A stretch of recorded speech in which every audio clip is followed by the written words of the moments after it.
Bonds of steel and silence. The Templar returns. Late morning sunlight pierced through a gentle veil of dust as armored hooves approached the ancient stone walls of the Templar fortress. Leading the column was a tall, silent figure wrapped in a tattered white cloak bearing a red cross, Sir Prince, Master of the Order, returning from a sacred mission for the Pope himself. At the gates, rows of waiting Templars bowed in reverence as he dismounted. "Brother, what's the status?" Sir Prince asked calmly, stepping forward with the weight of command in his voice. One of the Templars straightened, removing his helmet with quiet respect. "The realm is at peace, Master. While you were away, the Silent Beacon project was completed. They've already been distributed to orphanages, villages, and farmlands. We intercepted several groups of bandits thanks to the system. Many surrendered." A pause. There was one incident. The inventor of the beacon was nearly kidnapped. She was saved by the Saracen scholar, Lord Tarek. He fought off 6 bandits alone. Sir Prince's brow creased ever so slightly. "Interesting. We owe him a debt. I will thank him when we meet again." He adjusted his sword and turned toward the inner sanctum. "What of the trainees?" "Still training, Master. No signs of decline." Sir Prince gave a faint nod. "Carry on, brother. I'll visit them now." Deus Vult. Deus Vult, Master. Inside the fortress chapel, the stone walls were bathed in golden candlelight. Rows of young trainees knelt on cold stone, their heads bowed in silent prayer. Among them, in a finely embroidered blue tunic, was Matthias, still and solemn. Unseen by them, Sir Prince stepped silently into the sanctuary. He said nothing. Instead, he knelt at the back, folding his hands in shared prayer. Only after several minutes did the boys finish. They signed the cross in unison and began to rise. And then they saw him, the silent knight kneeling behind them. "Oh! Sir Prince returns," Matthias whispered, surprised. He stood up straighter and approached his master. "Good morning, Master. You have returned." Sir Prince rose slowly, his gaze calm. "How was your training while I was gone, boy?" Matthias smiled. "I followed all your instructions. The instructors were patient with me. I'm learning." "Good. Go home and rest. Your training resumes this afternoon at your estate yard." "Yes, Master. See you later." As Matthias turned to leave, Sir Prince remained in place, eyes following the boy with quiet intensity. Duel of Honor. The sun bore down onto the castle's training yard, where the air rang with the rhythm of combat.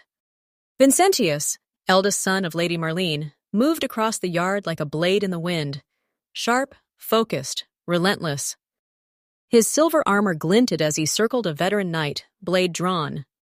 "You have some skill, my lord," the knight admitted, panting, as Vincentius landed a clean strike. Vincentius sheathed his blade. "It would be an honor to duel you again." From across the yard, a robed figure entered. Lord Tariq, second son of the Saracen noble Rafiq. His curved blade sheathed at his side, a scroll tucked under one arm. He paused at the edge of the yard, eyes fixed on Vincentius. "Impressive swordsmanship." "Still improving," Vincentius replied. "I've heard about you. You fought off 6 bandits to save the inventor of the beacons." Tariq blinked, adjusting his scroll. "I only draw my blade to protect, not for glory." Vincentius stepped forward. "That's exactly why I want to test you. Will you duel me?" Tariq hesitated. "You want to spar with me?" "I insist." A murmur rose through the yard as spectators gathered. Lord Vincentius is challenging the Saracen scholar. Near the courtyard steps, Princess Farina squealed. "Oh! He's dueling a Saracen. This is so romantic and exciting." "Go kick his butt, Vincentius," added Princess Kayla, folding her arms confidently. On the edge of the crowd, Luma watched quietly, her heart in her throat. "Be careful, Tariq." The 2 duelists stepped into the center of the ring. Vincentius raised his longsword with clean, disciplined elegance. Tariq unsheathed his scimitar, standing in a relaxed but precise stance. No words, just a nod. And then the duel began. Vincentius struck hard, each move powerful and refined. Tariq answered with speed, fluidity, and exact control. Their swords clashed again and again, neither giving ground. The crowd was silent, entranced. Steel rang. Dust flew. Minutes passed. Tariq rolled low, nearly striking Vincentius's leg. Vincentius responded with a fast backstep and counterstrike. Gasps rippled across the yard. They are evenly matched. Me! Amazing! Farina screamed joyfully. Go, Vincentius! Show him your noble pride. But Luma stood frozen, her hands clenched at her chest. Finally, after nearly 20 exhausting minutes, Tariq made one final lunge.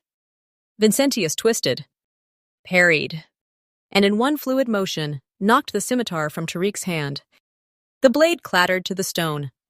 Tariq stood still, breathing hard, and raised both hands in surrender. Vincentius pointed his sword at the man's heart. He was panting, drenched in sweat. Then he smirked. I win. Tariq chuckled softly.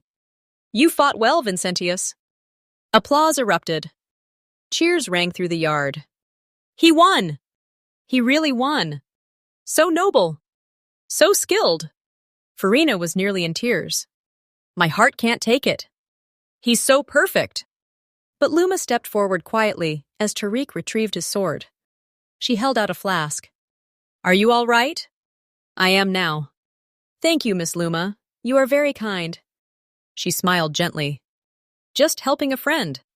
Meanwhile, Vincentius walked away in silence, ignoring the admiring noble girls calling after him. He glanced toward the castle's balcony, where Princess Cara stood watching quietly. His thoughts were calm, but his pride burned. Even scholars can be warriors.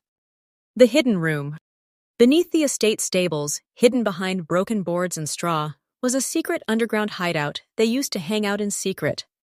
Kristoff and Matthias sat cross-legged on the dusty ground with an old crate between them. A single candle flickered in the dark.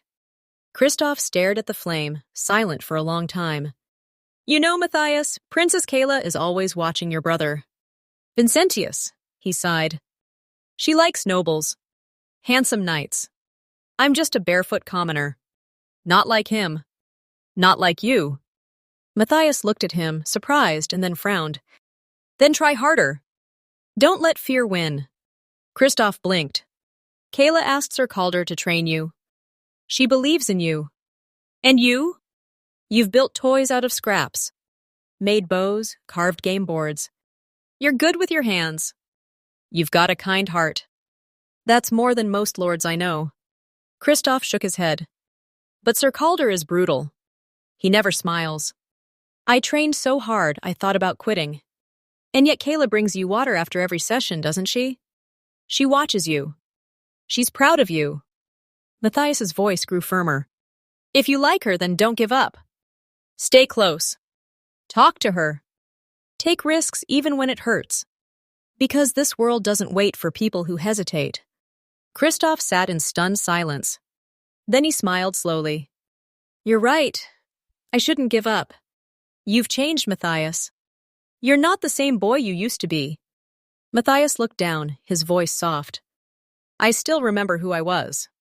I hated how I treated Carly. She's kind, gentle. And I was cruel to her. He wiped his eyes. I don't deserve her. Kristoff placed a hand on his friend's shoulder. But you are trying now.